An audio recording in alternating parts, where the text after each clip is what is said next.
Hello, I'm Atreus10, and this is yet another Let's Play.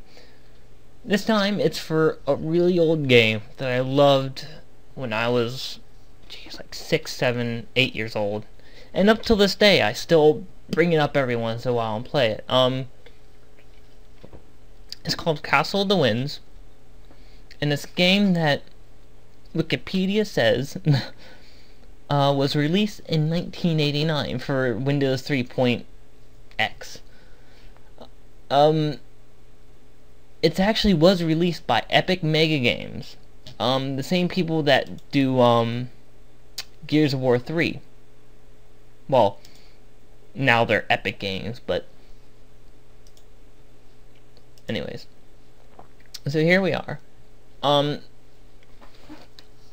My first encounter with this video game came from a CD of games entitled The 40 Best Windows 95 Games. It's a CD from 1996 that obviously has 40 games for Windows 95.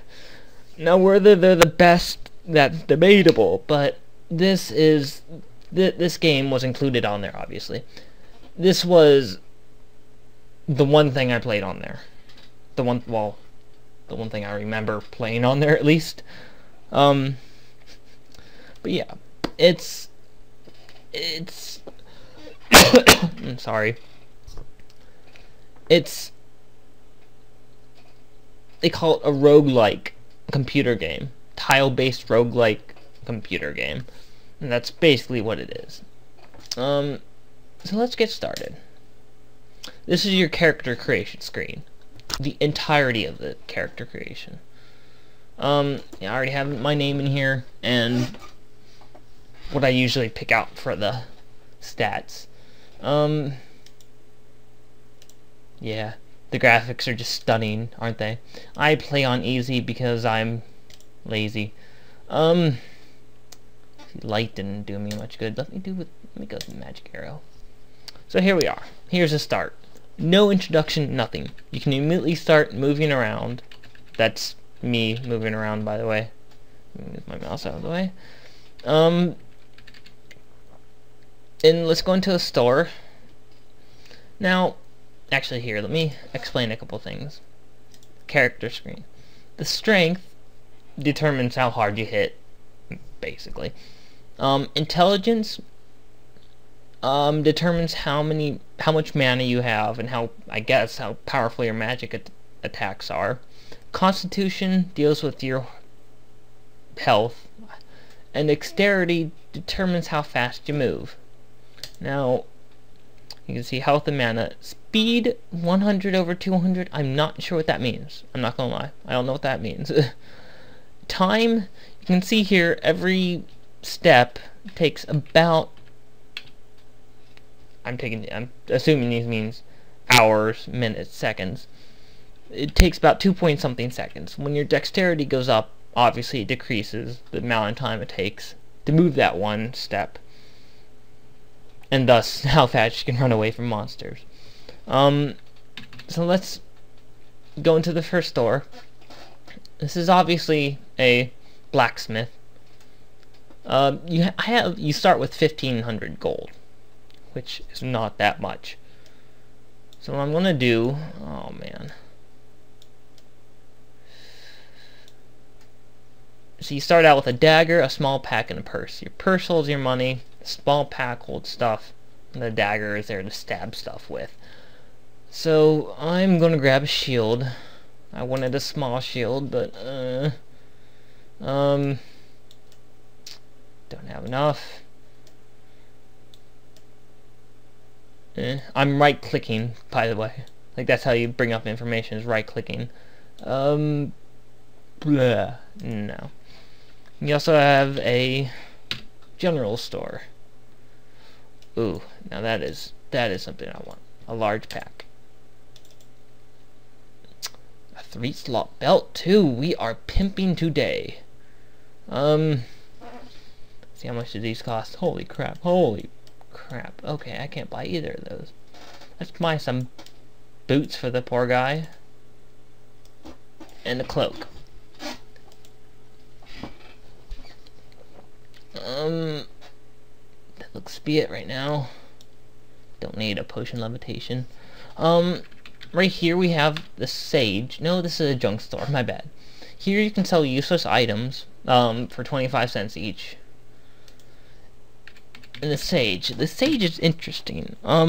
You see how the dagger, the boots, and the shield all have normal prefacing them? That means they're not enchanted, nor are they cursed.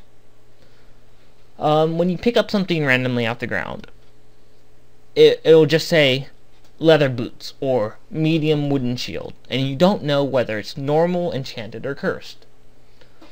Bringing it to a sage is one way of identifying it, whether it's one of those three. The other two ways, hold on, I got somebody messaging. The other two ways are the identifying spell, the identification spell, and just plain equipping it.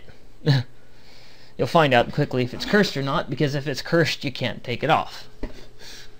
Well, you can also, I think you can also sell them to, you can sell unidentified objects to vendors. They'll identify them. They'll also hate you for it, for selling them unidentified items, especially if they're cursed. So let's exit. What are these? Locked farm. And a locked farm. Oh, down here. A Temple of Odin. Remove curse, which obviously removes any cursed items. And Rune of Return, which returns you to the last level of the mine. I'll just say that much. The last level of the mine that you'll encounter. That you've been to. You go up here. Your character's home is this way, but you get a surprise. Oh dear. You gaze once more at the charred ruins of the farm where you were raised. You buried the blackened skeletons of your godparents in the remains of the garden they love, but you can't bury the anger which still seethes, whatever that word is. Seethes, I can't speak today, at the thought of how they died. Grimly, you vow that nothing will prevent you from avenging their deaths. Yada yada yada. Marauders. Nowhere in the ruins can you find the amulet left for you by your true father. Its importance of you, yada yada. Great fortune and glory. Only if you prove your worth. Your godparents had promised it to you for your 18th birthday. Now you have neither godparents nor birthright, and your birthday has just passed. A confused trail of footprints leading north. Many of the footprints seem too large to come from the boots of bandits or soldiers. You look north, wondering revenge, basically. You know what, let's save. Save over the old one. Now, okay, I should point this out. You have 6 quick buttons here. Get, which picks up anything off the floor. Freehand uses whatever in your free hand. Search, which searches the floor around you. Disarm, which disarms traps. Rest, which restores your health. And save, which saves the game. You also have sleep until mana is restored. And opening and closing doors. A spell, spellbook, map, inventory, character, and file. Duh. Actually, here.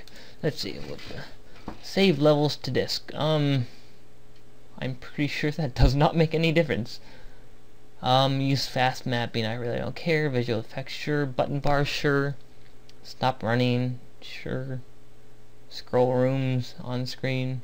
Keep backup save file. Why not? Like I said, this was made in 1989. Backing up a save file that's 6 kilobytes was a lot. So let's go over here. If I'm not mistaken, yeah, they just say you can't continue that way. Same with that way. So you have to continue north, where they said the marauders have come from. So let's head north. Oop! It's a cave. A mine, it looks like. Oop! Mine level 0. It goes from a rough trail to mine level 0. Now, let's go this way. If I'm not mistaken, you encounter your first enemy right here. It's an uninjured kobold, just sitting there in the middle of the room. Hit him. That was quick and painless. Usually I die there. I died like 5 times on that one guy alone. So, ooh, armor. Like I said, it's not identified. So, should I? I'm too lazy to go back to Sage, and that costs money, so... Ooh, good. It's normal. Explore. Nothing around here. Let's go this way. Now here, if I'm not mistaken, are 2 rats that you can just wail on. I also died at them once, which is pretty pathetic. Here, let's sleep until our mana is restored and save the game. So, that, if I'm not mistaken, those were the 2... No, no, there's one more. Yep, a goblin. Let's see what we can do. Oh, shoot. Okay, good. Let's pick up 20 pieces of copper. And that is the last level of the dungeon. That was the entire dungeon level for this level. They're randomized, if I'm not mistaken, or at least they are in the second game. They're randomized from here on in, but this one is always the same, so I'm pretty familiar with this one level. Let's save and let me sleep. Oh, rest, I guess. And then save, and that looks to be it. Yeah, I'm gonna stop here. This is Atreus 10. I'm doing a Castle of the Winds let's play. And here, let me just quickly check one thing. I think I could be wrong, but this might be one of the only let's plays of Castle of the Winds on the internet. Aww, somebody already got it. Balls. Whatever. Well, there's certainly not many. Only 951 results. So, whatever. This is Atreus 10 signing off of a let's play of Castle of the Winds, one of my favorite games ever, to be honest. Adios.